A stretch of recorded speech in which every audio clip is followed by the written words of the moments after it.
നമ്മുടെ സംസ്ഥാനത്ത് ഇന്ന് 2397 പേർക്കാണ് കോവിഡ് ബാധ സ്ഥിരീകരിച്ചത്.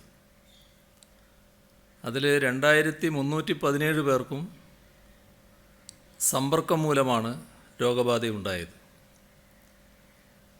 2225 പേർ രോഗവിമുക്തരായിട്ടുണ്ട്.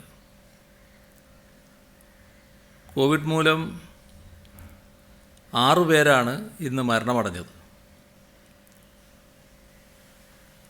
തിരുവനന്തപുരം ജില്ലയിലാണ് രോഗബാധിതരുടെ എണ്ണം വർദ്ധിച്ച തോതിൽ തുടരുന്നത്. ഇന്ന് 408 പേർക്കാണ് ജില്ലയിൽ രോഗം സ്ഥിരീകരിച്ചത്. അതിൽ തന്നെ 49 പേർക്ക് എവിടെ നിന്ന് രോഗബാധയുണ്ടായി എന്ന് വ്യക്തമല്ല. മലപ്പുറം, കൊല്ലം, തൃശ്ശൂർ ജില്ലകളിൽ ഇന്ന് സ്ഥിരീകരിച്ചവരുടെ എണ്ണം 200-ലധികമാണ്. ആകെയുള്ള പരിശോധന കഴിഞ്ഞ 24 മണിക്കൂറിൽ 34,988 ആയിട്ടുണ്ട്. ഇപ്പോൾ സംസ്ഥാനത്താകെ 23,277 കോവിഡ് ആക്റ്റീവ് കേസുകളാണ് ഉള്ളത്. ഇന്നലെ വരെ പുറത്തുനിന്ന് 8,69,655 പേർ വന്നിട്ടുണ്ട്. അതിൽ 3,32,582 പേർ വിദേശത്ത് നിന്ന് വന്നവരാണ്. മറ്റ് സംസ്ഥാനങ്ങളിൽ നിന്ന് വന്ന 5,37,000 പേരിൽ 62% കോവിഡ് റെഡ് സോൺ ജില്ലകളിൽ നിന്നാണ്. ഓണക്കാലമായതുകൊണ്ട് ആളുകളുടെ വരവ് വർദ്ധിച്ചിട്ടുണ്ട്.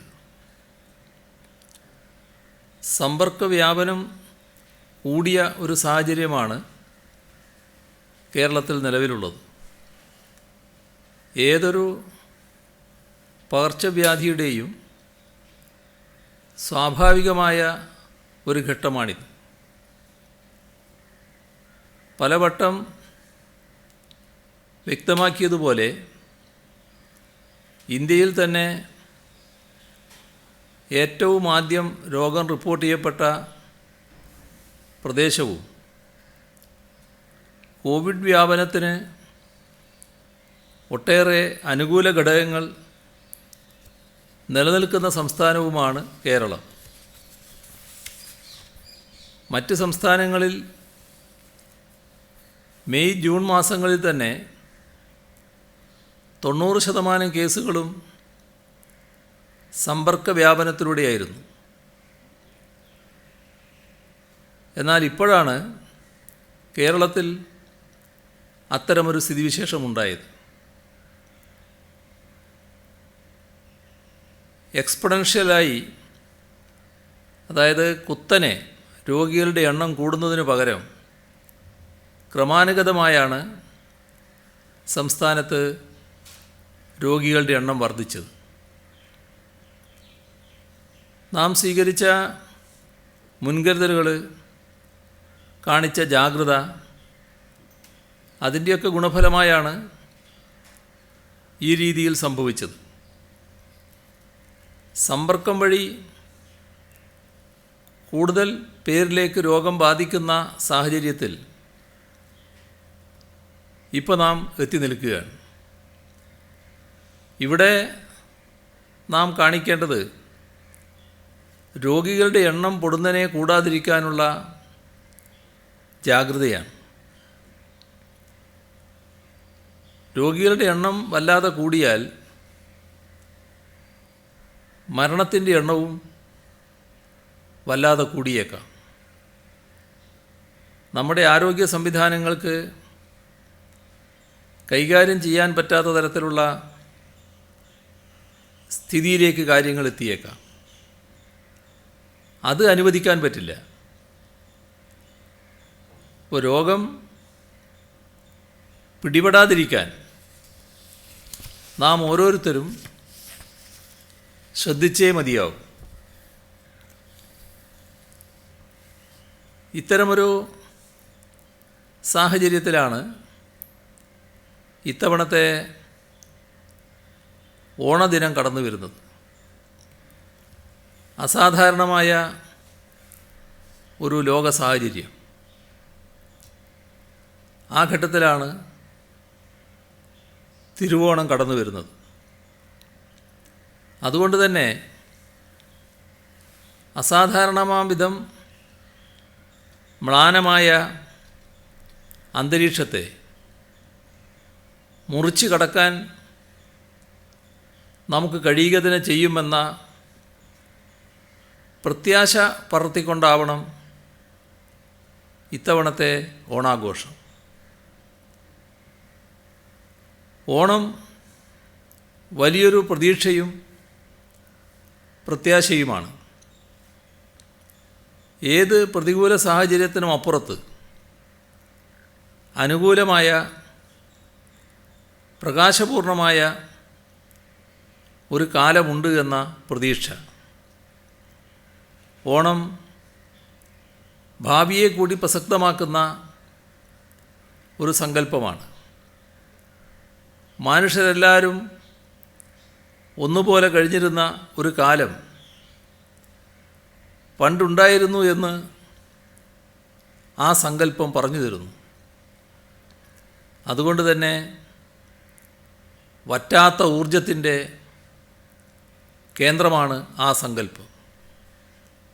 എല്ലാ മനുഷ്യരും ഒരുമയിൽ, സമത്വത്തിൽ, സ്നേഹത്തിൽ, സമൃദ്ധിയിൽ കഴിയുന്നൊരു കാലം ഉണ്ടാവണമെന്നാഗ്രഹിച്ച് അതിനായി യത്നിക്കുന്ന ആർക്കും അളവിൽ കവിഞ്ഞ പ്രചോദനം പകർന്നു തരുന്നതാണ് ആ സങ്കല്പം.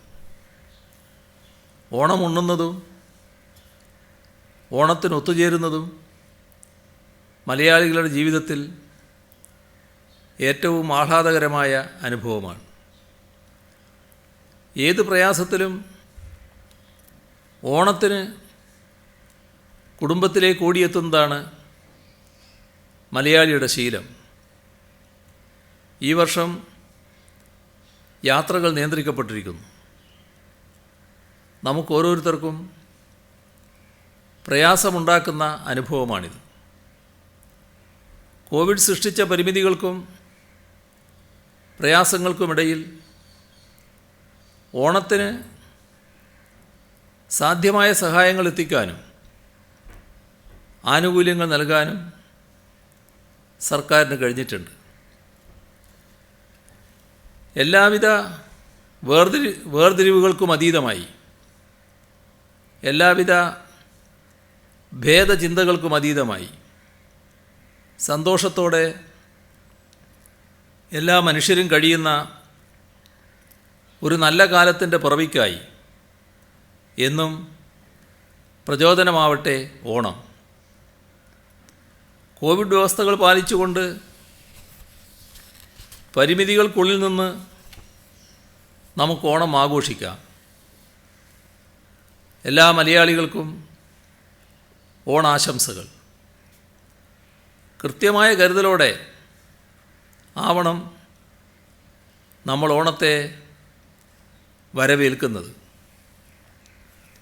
കോവിഡ്-19 വ്യാപനമുണ്ടാകാൻ ഇട നൽകുന്ന യാതൊരു കാര്യവും സംഭവിക്കാതെ നോക്കണം.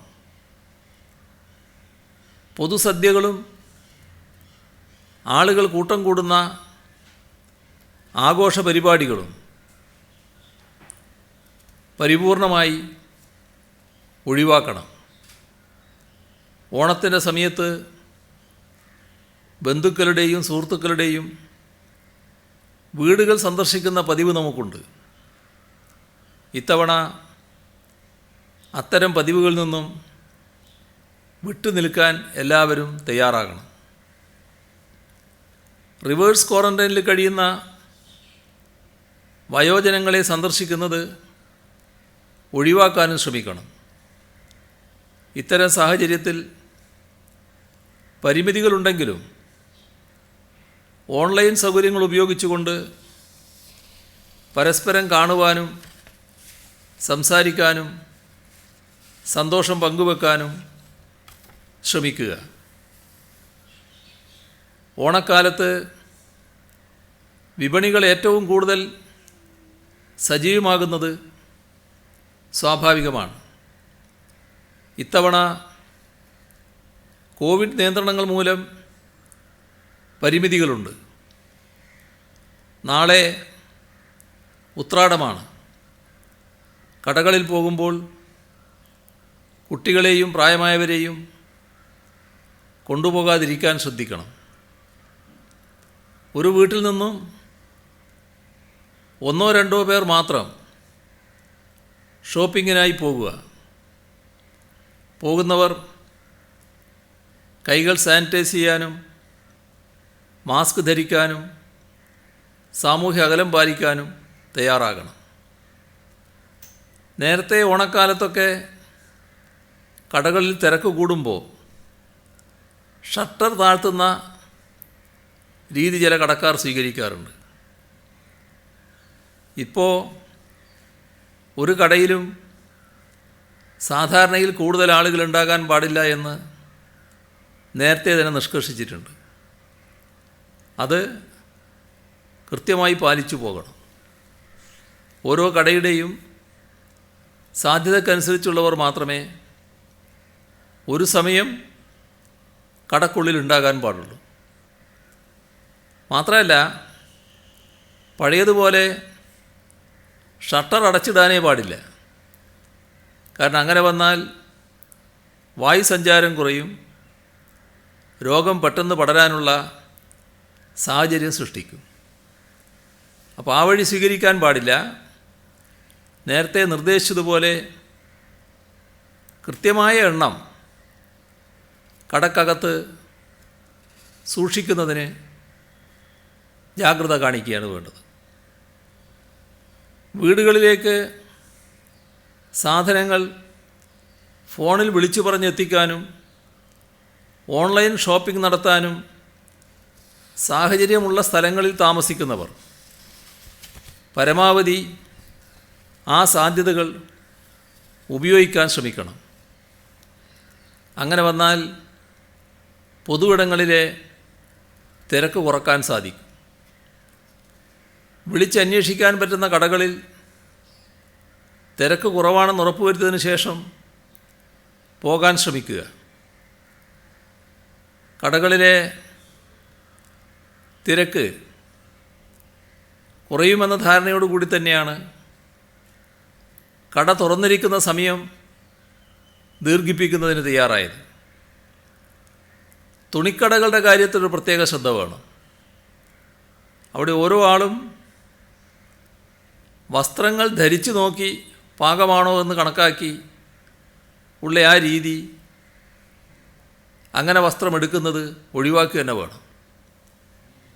കടകളിൽ കയറിയാൽ ആവശ്യമുള്ള സാധനങ്ങൾ മാത്രം എടുക്കാനാണ് ശ്രദ്ധിക്കേണ്ടത്. അനാവശ്യമായി അവിടെയുള്ള മറ്റ് വസ്തുക്കളിൽ സ്പർശിക്കാതിരിക്കണം. ബില്ല് പണമായി നേരിട്ട് കൈമാറുന്നതിന് പകരം കഴിയാവുന്നത്ര ഡിജിറ്റൽ പണമിടപാട് നടത്താൻ ശ്രമിക്കണം. എല്ലാ കടകളിലും ബ്രേക്ക് ദ ചെയിൻ കൗണ്ടറുകൾ നിർബന്ധമായും സ്ഥാപിച്ചിരിക്കണമെന്ന് നിഷ്കർഷിച്ചിട്ടുണ്ട്. കൈകൾ സാനിറ്റൈസ് ചെയ്യാനുള്ള സൗകര്യം കടകളിൽ ഏർപ്പാടാക്കുന്നുണ്ട്. കടയിൽ കയറുന്നതിന് മുൻപും ഇറങ്ങുമ്പോഴും കൈകൾ സാനിറ്റൈസ് ചെയ്തു എന്ന് ഉറപ്പുവരുത്തണം. കടകളിൽ നിന്ന് തിരിച്ച് വീട്ടിലെത്തിയ ഉടനെ തന്നെ കൈകൾ വൃത്തിയാക്കാൻ ശ്രദ്ധിക്കണം. പറ്റുമെങ്കിൽ കുളിച്ച് ദേഹം ശുചിയാക്കാനും ശ്രമിക്കണം. ഇത്തരം മുൻകരുതലുകൾ എടുത്തുകൊണ്ട് രോഗം പടരാനുള്ള സാഹചര്യങ്ങൾ ഒഴിവാക്കുമെന്ന് പ്രതിജ്ഞയെടുത്തുകൊണ്ടാണ് ഈ ഓണം നാം ആഘോഷിക്കേണ്ടത്. നാം എല്ലാവരും അത്തരമൊരു തീരുമാനത്തിലേക്കാണ് എത്തേണ്ടത്. കോവിഡ് ബാധ വർദ്ധിക്കുന്ന സാഹചര്യമാണ്. ആ സാഹചര്യത്തിൽ ഓണത്തിരക്ക് നിയന്ത്രിക്കുന്നതിന് കർശന നടപടികൾ സ്വീകരിക്കാൻ പോലീസിന് നിർദ്ദേശം നൽകിയിട്ടുണ്ട്. കോന്നിയിലെ പോപ്പുലർ ഫിനാൻസ് എന്ന സ്ഥാപനവുമായി ബന്ധപ്പെട്ട സാമ്പത്തിക തട്ടിപ്പ് അന്വേഷിക്കാൻ പത്തനംതിട്ട ജില്ലാ പോലീസ് മേധാവി KG സൈമണിൻ്റെ നേതൃത്വത്തിൽ 25 പേരടങ്ങുന്ന പ്രത്യേക സംഘത്തിന് രൂപം നൽകിയിട്ടുണ്ട്. ദക്ഷിണമേഖല IG ഹർഷിത അത്തലൂരി അന്വേഷണത്തിന് മേൽനോട്ടം വഹിക്കും. ഈ തട്ടിപ്പുമായി ബന്ധപ്പെട്ട് വിദേശത്ത് സാമ്പത്തിക ഇടപാടുകൾ നടന്നതായി സംശയിക്കുന്ന സാഹചര്യത്തിൽ അന്വേഷണത്തിന് ഇൻ്റർപോളിൻ്റെ സഹായം തേടും. തട്ടിപ്പുമായി ബന്ധപ്പെട്ട് കേരള പോലീസ് ലുക്കൗട്ട് നോട്ടീസ് പുറപ്പെടുവിച്ചതിനെ തുടർന്ന് ഡൽഹി വിമാനത്താവളത്തിൽ പിടിയിലായ സ്ഥാപന ഉടമകളുടെ 2 മക്കളെ ഇന്ന് ഉച്ചയ്ക്ക് ശേഷം പത്തനംതിട്ടയിൽ എത്തിച്ചിട്ടുണ്ട്. കേരള പോലീസിൻ്റെ പ്രത്യേക സംഘമാണ് ഡൽഹിയിൽ പോയി ഇവരെ കൂട്ടിക്കൊണ്ടുവന്നത്. കോന്നിയിലെ ഈ പോപ്പുലർ ഫിനാൻസിൻ്റെ ഉടമകളെ ചങ്ങനാശ്ശേരിയിൽ നിന്ന് പത്തനംതിട്ട പോലീസ് പിടികൂടി. മാനേജിംഗ് ഡയറക്ടർ തോമസ് ദാനിയേൽ, ഭാര്യയും സ്ഥാപനത്തിൻ്റെ മാനേജിംഗ് പാർട്ണറുമായ പ്രഭാ ദാനിയേൽ എന്നിവരാണ് പിടിയിലായത്. ഡൽഹി വിമാനത്താവളത്തിൽ പിടിയിലായ 2 മക്കളെ കൊണ്ടുവന്ന കാര്യം നേരത്തെ ഞാൻ പറയുകയുണ്ടായി. നമ്മുടെ സംസ്ഥാനം GST കോമ്പൻസേഷൻ സംബന്ധിച്ച് നേരത്തെ തന്നെ നിലപാട് വ്യക്തമാക്കിയതാണ്. നഷ്ടപരിഹാരം പൂർണ്ണമായും കിട്ടിയേ പറ്റൂ എന്നുള്ളതാണ് നമ്മുടെ നിലപാട്. അത് സംസ്ഥാനങ്ങളുടെ ഭരണഘടനാപരമായ അവകാശമാണ്. അതോടൊപ്പം ഇതിന് വായ്പയെടുക്കാനുള്ള ചുമതല സംസ്ഥാനങ്ങളുടെ മേൽ അടിച്ചേൽപ്പിക്കരുത്. അതിന് 3 കാരണങ്ങൾ ചൂണ്ടിക്കാണിക്കുന്നുണ്ട്. ഒന്ന്, സംസ്ഥാനങ്ങൾക്ക് എടുക്കുന്ന വായ്പയ്ക്ക് കേന്ദ്ര സർക്കാരിനേക്കാൾ 1.5-2% പലിശ നൽകേണ്ടതായി വരും. രണ്ടാമത്തെ കാരണം, കേന്ദ്ര സർക്കാർ വായ്പാ പരിധി എത്ര ശതമാനം ഉയർത്തുമെന്നത് അനിശ്ചിതമാണ്. നഷ്ടപരിഹാരത്തിനെടുക്കുന്ന വായ്പ പൂർണ്ണമായും ഉൾക്കൊള്ളാൻ വിധം വായ്പാ പരിധി ഉയർത്തിയില്ലെങ്കിൽ അത്രയും സാധാരണഗതിയിലുള്ള വായ്പയിൽ നിന്നും വെട്ടിക്കുറക്കപ്പെടും. മൂന്നാമത്തത്, ഓരോ സംസ്ഥാനത്തിനുമുള്ള നഷ്ടപരിഹാരത്തിൽ വലിയ ഏറ്റക്കുറച്ചിലുകളുണ്ട്. അതനുസരിച്ച് ഓരോ സംസ്ഥാനത്തിനും അനുവദിക്കുന്ന ധനക്കമ്മി പരിധിയിലെ ഇളവ് വ്യത്യസ്തമായിരിക്കും. ഇങ്ങനെ മാറ്റുന്നതിന് പ്രായോഗികമായി വലിയ ബുദ്ധിമുട്ടായിരിക്കും. ഏതാണ്ട് എല്ലാ സംസ്ഥാനങ്ങളും ഈ നിലപാടാണ് സ്വീകരിച്ചത്. ഈ ഘട്ടത്തിൽ കേന്ദ്രം ഒരു പുതിയ സിദ്ധാന്തവുമായി വന്നു. GST വരുമാന നഷ്ടത്തെ രണ്ടായി തിരിച്ചു കാണണമെന്ന് ആവശ്യപ്പെട്ടു. സാധാരണഗതിയിൽ കഴിഞ്ഞ വർഷത്തെ പോലെ കാര്യങ്ങൾ നടക്കുമായിരുന്നെങ്കിൽ ഉണ്ടാകാവുന്ന നഷ്ടം, കോവിഡ് മൂലമുണ്ടായ നഷ്ടം, ഇത് രണ്ടും വേർതിരിച്ച് വേണം നഷ്ടപരിഹാരം കണക്കാക്കാൻ എന്നായിരുന്നു ഉയർത്തിയ വാദം. ഉദാഹരണത്തിന് 2020-21 റവന്യൂ ഗ്യാപ്പ് 3 ലക്ഷം കോടി രൂപയായിരിക്കുമെന്നാണ് കണക്ക്. എന്നാൽ GST നഷ്ടപരിഹാര സെസ്സിൽ നിന്നും 70,000 കോടി രൂപയെ പിരിയും. അപ്പോൾ ബാക്കി 2,30,000 കോടി രൂപ നഷ്ടപരിഹാരം നൽകാനുള്ള പണം എവിടെ നിന്ന് കിട്ടും? ഈ 2,30,000 കോടി രൂപയിൽ പകുതി സാധാരണഗതിയിൽ GST വരുമാന ഇടിവിൻ്റെ ഫലമായ നഷ്ടമാണ്. ഈ നഷ്ടം കേന്ദ്രം വായ്പയെടുത്ത് തരാം. ബാക്കിയുള്ളതിന് വായ്പയെടുക്കാനുള്ള ഉത്തരവാദിത്വം സംസ്ഥാനങ്ങൾ വഹിക്കണം. ഇത് സ്വീകാര്യമല്ലെങ്കിൽ രണ്ടാമതൊരു നിർദ്ദേശം കൂടി കേന്ദ്രം മുന്നോട്ട് വെച്ചു. 2020-21 സാമ്പത്തിക വർഷത്തെ കോമ്പൻസേഷനുള്ള തുക പൂർണ്ണമായും സംസ്ഥാനങ്ങൾ കടമെടുക്കുന്നതിന് റിസർവ് ബാങ്കുമായി കേന്ദ്രം നേരിട്ടിടപെട്ട് സഹായം നൽകും. സംസ്ഥാനങ്ങളുടെ കടമെടുപ്പ് പരിധിയെ FRBM ഇതെങ്ങനെ ബാധിക്കുമെന്നത് വ്യക്തമാക്കിയിട്ടില്ല. രണ്ട് നിർദ്ദേശങ്ങളിലും തിരിച്ചടവ് സെസ് ഫണ്ടിൽ നിന്നായിരിക്കും. ഇതിനായി സെസ് പിരിവ് നിലവിലെ കാലാവധി 5 വർഷത്തിൽ നിന്നും 2-3 വർഷം കൂടി ഉയർത്തും. എന്തായാലും GST കോമ്പൻസേഷൻ തുകയെ കോവിഡ് മൂലമുള്ളത്, സാധാരണഗതിയിലുള്ളത് എന്നിങ്ങനെയുള്ള വേർതിരിവ് നിയമപരമല്ല.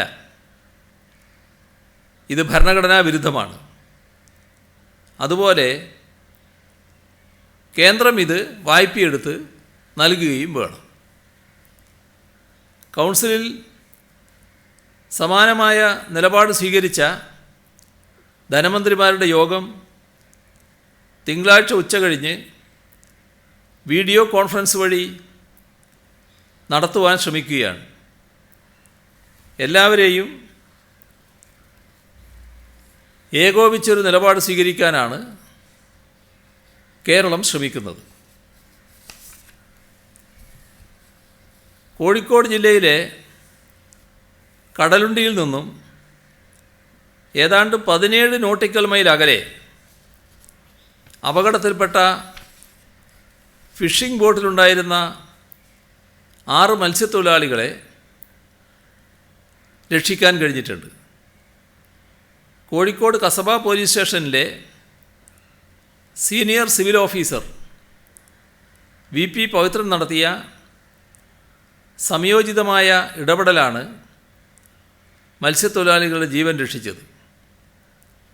അദ്ദേഹത്തോട് നന്ദി പറയുന്നു. അദ്ദേഹത്തെയും രക്ഷാപ്രവർത്തനത്തിന് നേതൃത്വം നൽകിയ മറ്റുദ്യോഗസ്ഥരെയും ഹാർദമായി അഭിനന്ദിക്കുന്നു. ഇത്രയാണ് ഇന്ന് വിവരങ്ങൾ കൈമാറാനുള്ളത്.